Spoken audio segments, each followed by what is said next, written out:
네, 안녕하세요. 끝판대장입니다. 구독과 좋아요, 알림 설정, 그리고 댓글까지 부탁드리겠습니다. 참 오랜만이죠?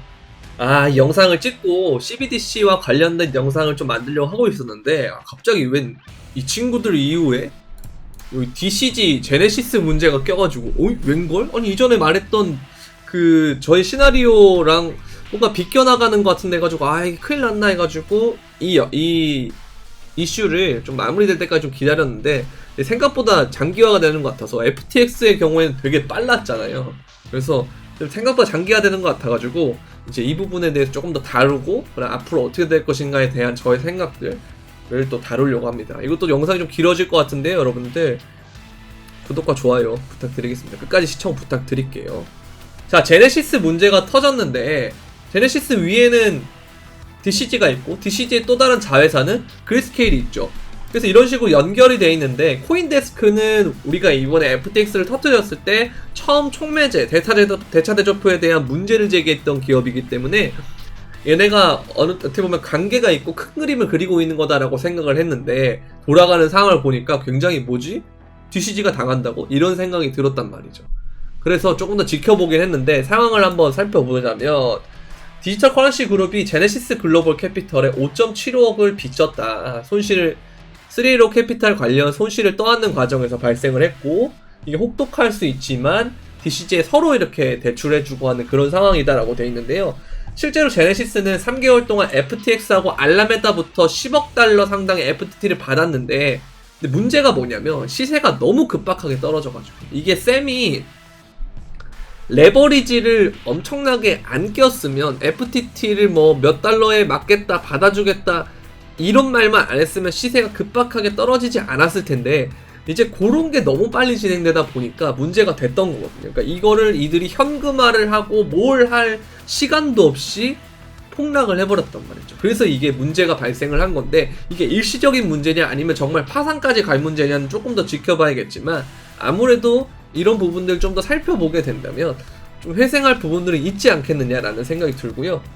어쨌든 자금 조달을 10억에서 5억을 하향시켰다라는 것은 사람들이 보면 되게 위험하다, 되게 불안정하다 이렇게 볼 수도 있지만 매각할 생각, 일단 그레이스케일은 매각할 생각이 없고 잔고를 깔아 마라 이런 얘기가 있었지만 DCG는 처음에 안 깐다. 왜? 기관들의 고객 신뢰가 있기 때문에. 그래서 대신 코인베이스에서 이걸 커스터디를 해주고 있기 때문에 여기서 이걸 증명을 해줬죠. 그래서 그런 부분에 대해서 일단 GBTC나 이런 부분에 대해서 이슈는 사라진 것 같은데 결국은 뭐냐면 파산하냐 안 하냐 이거거든요.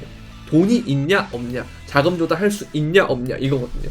그래서 이렇게 바이낸스가 투자를 또 거절을 했지만 제네시스가 투자를 요청을 했고 바이낸스가 거절을 했지만 이거는 이해충돌 추후에 사업에서 발생할 수 있는 이 사업 분야가 많이 겹치기 때문에 여기에 대한 이해충돌이 있을 수 있기 때문에 바이낸스는 제네시스의 투자를 거절했다 이렇게 보시면 될 것 같고요. 되게 많은 일들이 일어날 건데 우리가 모르는 그 수면 아래에서 일어날 건데 굉장히 좀 바쁘게 돌아가고 있는 것 같습니다. 보면 이제 그 베리 실버트가 주주에게 주주 서한을 보냈는데요. 제네시스 대출 장부의 유동성하고 기간 불일치 문제다. 이게 제네시스의 현물하고 파생 상품 거래 또는 보관 사업에 아무런 영향을 미치지 않는다. 그러니까 본질은 변하지 않는다라는 거거든요. 그래서 며칠 동안 제네시스 글로벌 캐피털하고 DCG 사이에 회사 간 대출에 대한 수다가 있었는데 통상적인 사업 과정에서 우리는 빌렸다. 그래서 거기에 대한 부채가 있고 이거는 2023년 5월에 만기가 도래한다. 그래서 이게 아마 잘 해결이 되더라도 2023년 5월쯤에 되면 또다시 이슈로 부각될 수 있겠다라는 생각은 들어요. 그래서 이거는 이제 어쨌든 주주로부터 DCG 주식을 재매입했다라는 거죠. 한 번도 자기는 주식을 팔아본 적이 없고 우리는 이제 8억 달러 수익을 발생한다. 이게 어쨌든 이 수익성이 되게 좋은 사업이에요. DCG가 제네시스도 그렇고 그레이스케일도 그렇고 이 그레이스케일이 스스로로 떼먹는 게 돈이 되게 많거든요. 그러니까 이런 부분이 어쨌든 이 시기만 지나면 우리의 수익성이 좋기 때문에 충분히 해결할 수 있는 문제라서 당장 급한 자금은 이제 투자 유치의 작업을 통해서 보완하겠다. 이것만 해결하면 된다. 그럼 전혀 문제가 없다. 우리의 문제는 비즈니스 모델상의 문제가 아니고 FTX라는 갑자기 발생한 이슈 때문에 우리가 거기서 현금화를 못해서 발생한 부분이기 때문에 3A 캐피탈부터 시작해가지고 다 FTX가 관련이 돼 있다는 거죠. 3A 캐피탈 파산하는 그 과정에서도 FTX가 잡아먹었다 그랬거든요. 그러니까 알라메다한테 공유해줬던 게 실질적으로 FTX에 같이 공유가 되면서 3A 캐피탈을 잡아먹는 그 과정이 있었다라는 거. 그래서 거기서부터 제네시스가 꼬이면서 DCG가 제네시스한테 돈을 빌려줬고 그 돈 때문에 또 부족해졌다가 다시 FTT랑 FTX로 받을 그런 것들을 FTX가 문제가 생기면서 DCG랑 제네시스 그리고 그레이스케일까지 문제가 생겼다라는 거죠. 그래서 이런 부분들이 좀 해결이 되면 단기적인 부분이 해결되면 사업 구조 자체가 문제되는 건 아니기 때문에 DCG도 제네시스도 그리고 그레이스케일도 문제가 없을 거다 이 얘기를 하고 있는 겁니다. 자, 제가 이 구조를 설명드리면서 DCG를 이 판에 보여드렸던 적이 있는데요. DCG가 처음 만들어졌을 때 마스터카드가 투자를 했었어요. 그리고 이 마스터카드는 웰스파고나 유니온뱅크나 HSBC, 시티뱅크 같은 은행들이 합심해서 만든 게 마스터카드거든요. 비자도 마찬가지고 마스터카드도 마찬가지고 은행들의 연합으로 만들어진 기업이다. 카드 회사다. 이렇게 볼 수가 있는데 이게 왜 중요하냐면 이제 초창 그 태동부터 출발을 해보면은 베리 실버트가 마스터카드 등의 자금 지원으로 출범을 했었고요. 근데 보시면 얘가 이전에 만들었던 게 세컨드 마켓이라는 곳인데 이게 나스닥에 매각을 했어요. 그래서 나스닥하고도 관계 있다 이 얘기가 있는 거고요.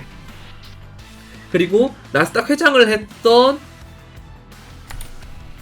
글렌 허친스 또 나스닥과 관계가 돼 있었죠. 어쨌든 이게 일주일도 안 돼가지고 공식 출범과 자금 조달을 할 수가 없어요. 사실은 투자 유치를 한다는 게 굉장히 어려운 거고 이게 사전에 어떤 그 계획이 되어 있지 않으면 이렇게 빠른 시간에 텀으로 진행될 수가 없다라는 거죠. 그래서 보면은 마스터카드도 있고 뭐 퍼스트마크 많은 기업들이 투자를 했는데요. 이후에 또 자금 조달을 많이 했거든요. DCG가. 그래서 이걸 보면은 결국 나스닥 쪽과 어쨌든 연결이 되어 있지 않느냐 이런 생각이 들고 그 세컨드 마켓을 매각을 하고 바로 이걸 됐다는 거죠. 그렇죠? 그래서 어쨌든 이 작업부터 DCG가 출발을 했는데 그 과정에서 마스터카드를 어쨌든 보면 다 껴있는 기업들이 보면 뱅가드, 블랙로, 이거 웰스파고죠. 그리고 피델리티 껴있고요. JP모건 껴있고 다 뭐합니까? 코인하고 관련이 돼 있는 기업이라는 거죠. 투자 회사라는 거죠. 다 보면 관계가 있어요. 피델리티, 뭐 JP모건, 뱅가드, 블랙로 다 있죠. 그리고 시티그룹도 보면은 버크셔 해서웨이까지 있습니다. 이제 워렌 버핏까지 있다라는 거죠. 보면 JP모건도 그렇고 워렌 버핏도 그렇고 비트코인 암호화폐에 대해서 굉장히 부정적으로 얘기를 하지만 뒤로는 사업보를 하고 있고 관련 기업에 투자를 하고 있다라는 거. 요게 좀 관건이다라는 거죠. 이것도 지켜볼 필요가 있고. 자, 보면 대형 비트코인 채굴업체인 코어 사이언티픽도 연말 전에 현금이 고갈된다는 거죠. 나스닥을 상장했던 채굴업체인데도 불구하고 현금 고갈될 것 같다. 이 얘기를 하고 있는데요. 근데 재밌는 거는 파운드리가 DCG의 자회사인데요. 얘네가. 근데 DCG가 어쨌든 흔들리고 그레이스케일 흔들리고 제네시스가 흔들리는 상황 속에서도 그리고 대형 채굴 상장 기업까지도 현금이 없다고 흔들리는 상황에서 채굴장을 인수합니다. 물론 FTX도 바이낸스한테 공격을 막기 전에 뭐 보이저 인수한다 그러고 막 그랬지만 어쨌든 이 인수하는 과정이 결국 뭐다? 파이를 키운다라는 거거든요. 채굴을 완전히 이제 파운드리가 다 잡겠다 이 얘기가 되는 거고요. 이게 되면은 점점 이런 움직임을 간다라는 거는 채굴 시장을 다 잡겠다 이 얘기고, 그런 과정에서 우리가 정말 비트코인을 찐으로 사랑한다라는 그 마이크로 스트래티지의 주주 명단을 보면 뱅가드가 있고 블랙록이 있고 그리고 모건 스탠리가 또 있다라는 거죠. 다 껴있어요 보면은 이렇게.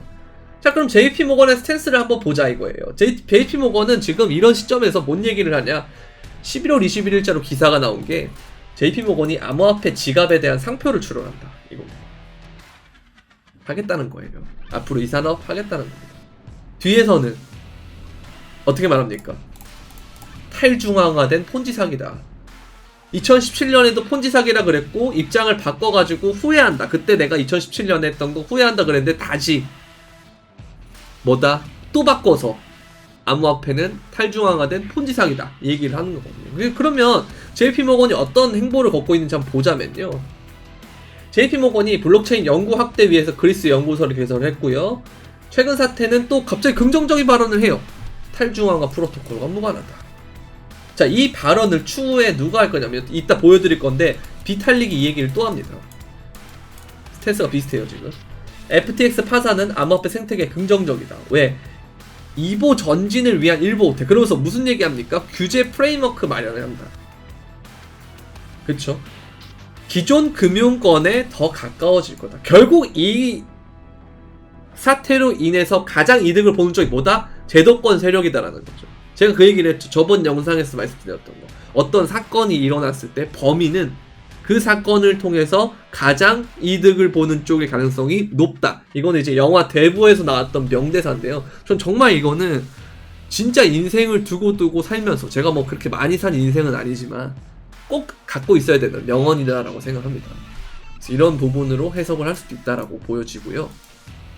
자, 또 한 가지 볼 게 뭐냐면 JP모건이 2021년 11월 4일에 목표가를 14만 6천 달러를 말하면서 금과 경쟁을 하고 인플레이션 해칭이다라고 얘기를 했거든요. 근데 우리는 그때 환호성에 취해 있어가지고 JP모건이 이제 스탠스 바꾸니까 야 진짜 얘도 정신 차렸구나 이랬던 거죠. 근데 지금 2022년 12월 14일날 보면은 JP모건이 다시 바꿔요. 이때 전망을 했던 JP모건 체이스의 니콜라우스 파니기리초글루가 이제 최근 내놓은 보고서에서 13,000달러까지 하락한다 얘기가 있거든요. 이런 말이 나옵니다. 자, 그러면 결국 이거를 거꾸로 얘기하면 11월 4일날 비트코인 가격을 보니까 이때였단 말이에요. 거의 뭐 최고점 직전이었단 말이죠.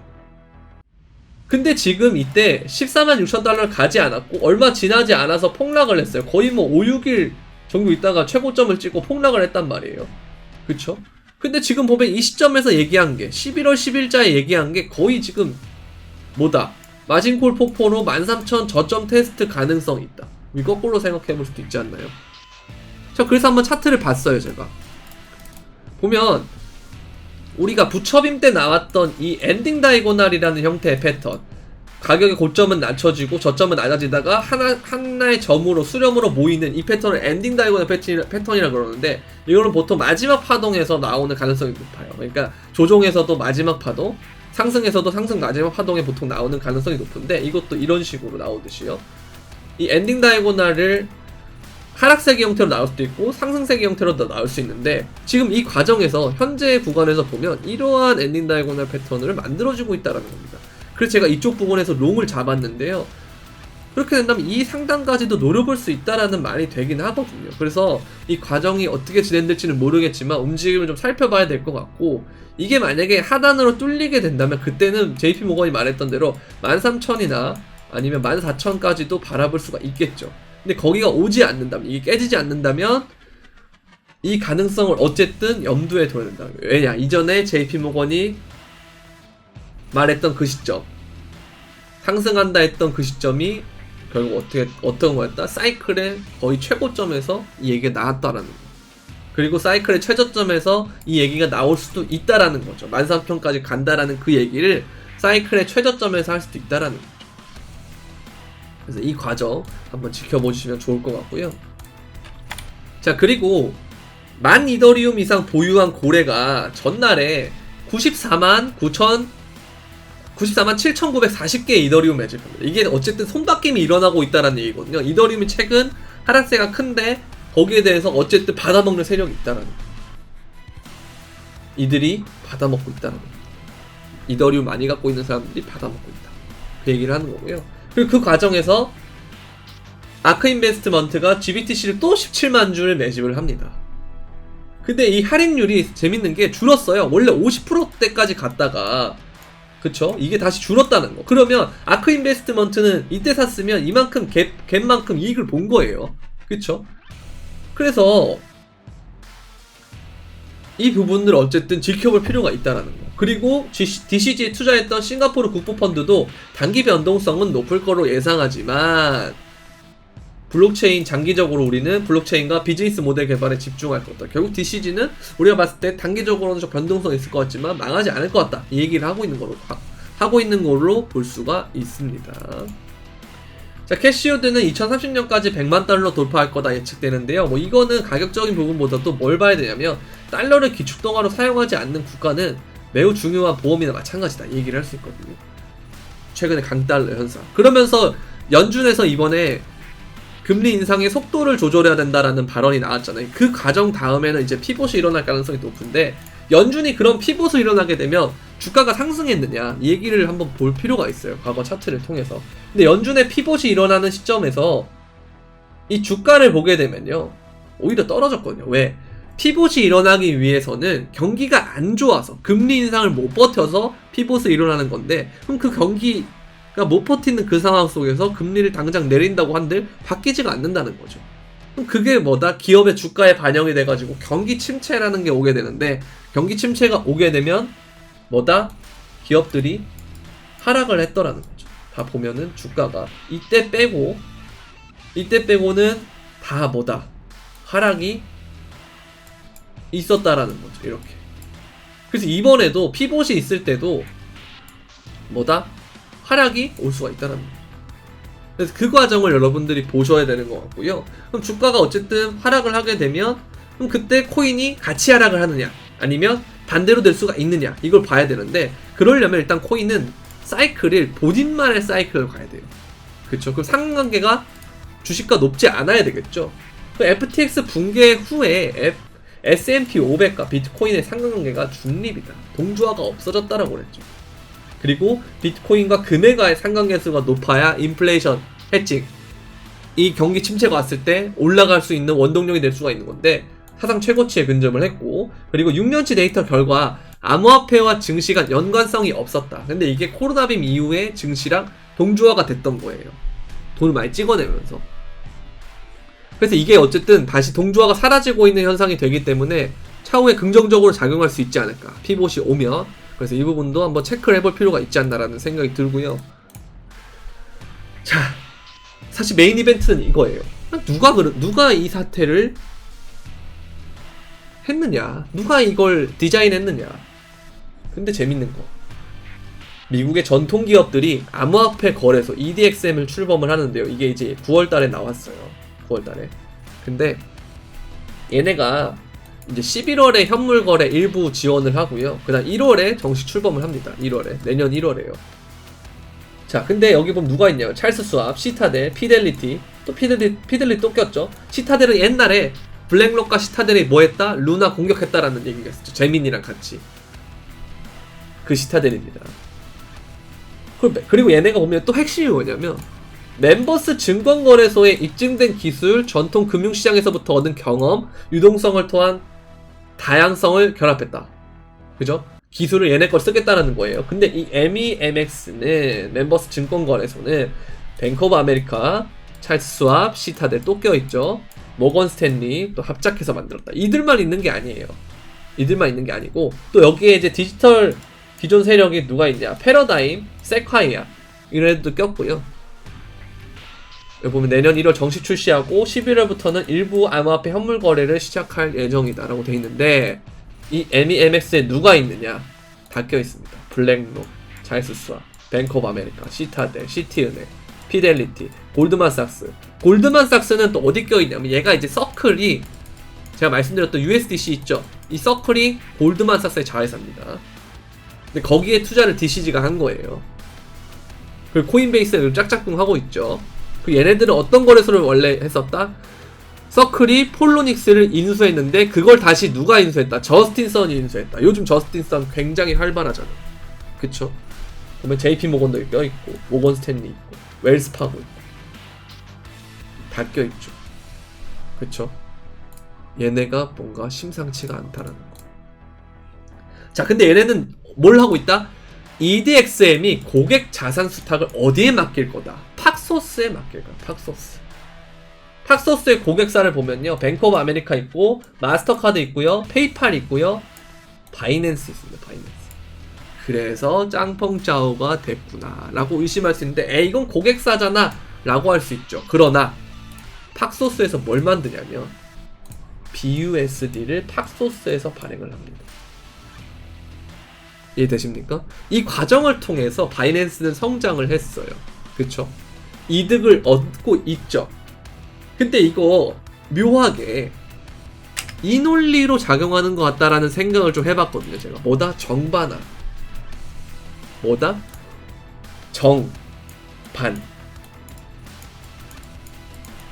갈등을 통해서 정과 반이 모두 배제되고 합이 생긴다.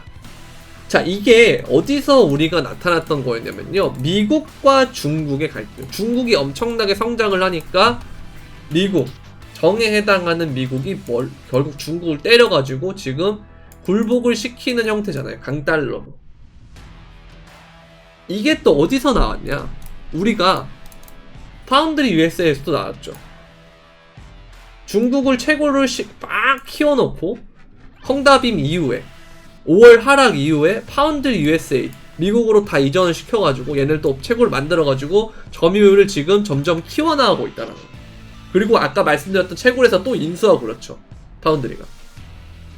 그러니까 이 과정이 지금 닮아있다라는 거예요. 그리고 그 과정에서 제가 정반합을 아까 하는 그 과정에서 떨어질 건 떨어진다고 그랬죠. 그게 뭐다? FTX 떨어지는 거. 그 제도권에서 들어온다라는 겁니다. 이 과정에서. 제도권이 더 규제하기 쉽게끔 된다라는 거. 그래서 바이든이 갑자기 FTX 붕괴하니까 뭔 얘기하죠? 비트코인 가상자산 규제 촉구한다.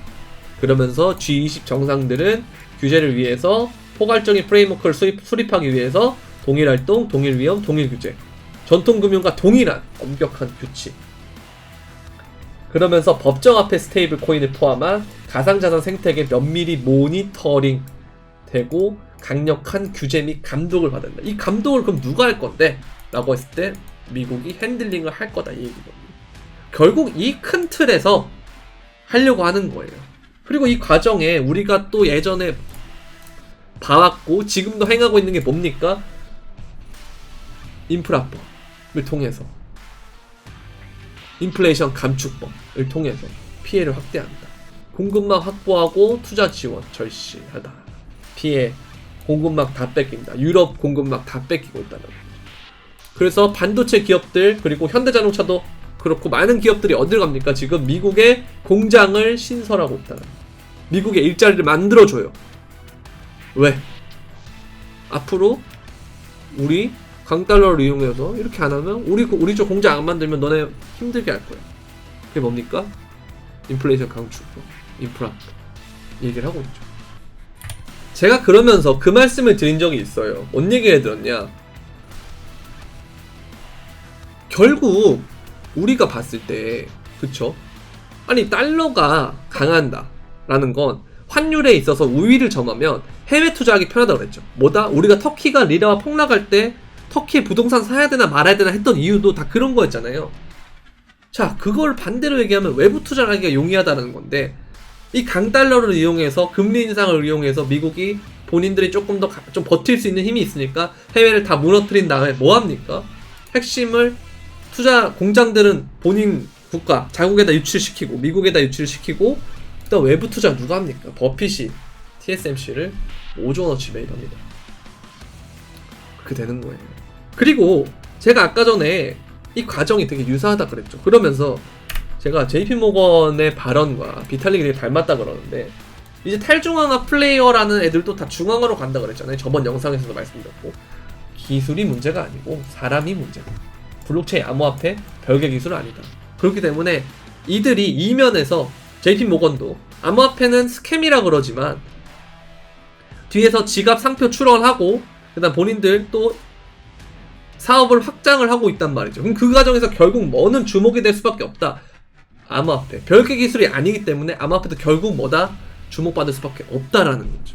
그래서 이거를 우리가 봤을 때는 우리가 지금 현상이 중앙화로 가는 과정은 맞고, 이제 미국에서 본격적으로 개입을 할 건 맞는데, 그런 과정에서 우리가 장투를 할 때 어쨌든 암호화폐랑 블록체인은 떨어뜨릴 수가 없기 때문에 그 과정에서 우리가 이 골을 파는 단계지 않느냐, 실제 장투를 할 때. 그래서 우리가 이런 마음을 생각을 하면서 투자를 하는 거라, 정말 진짜 어떻게 될지도 모르겠고 희망도 없는 것 같고 하는 거랑 다르기 때문에 이 위기를 잘 타게 해서 다들 저희 구독자분들 모두 그리고 이 영상을 시청하시는 모든 분들 다 많은 돈을 벌었으면 좋겠습니다. 저는 계속해서 이런 영상들 업로드 할 거고요. 여러분들 장투 혹은 투자에 도움되는 많은 영상들 업로드 할 테니까 텔레그램도 많이 구독해 주시고요. 유튜브 역시 구독, 좋아요, 알림 설정 부탁드리면서 오늘은 여기까지 하도록 하겠습니다. 그럼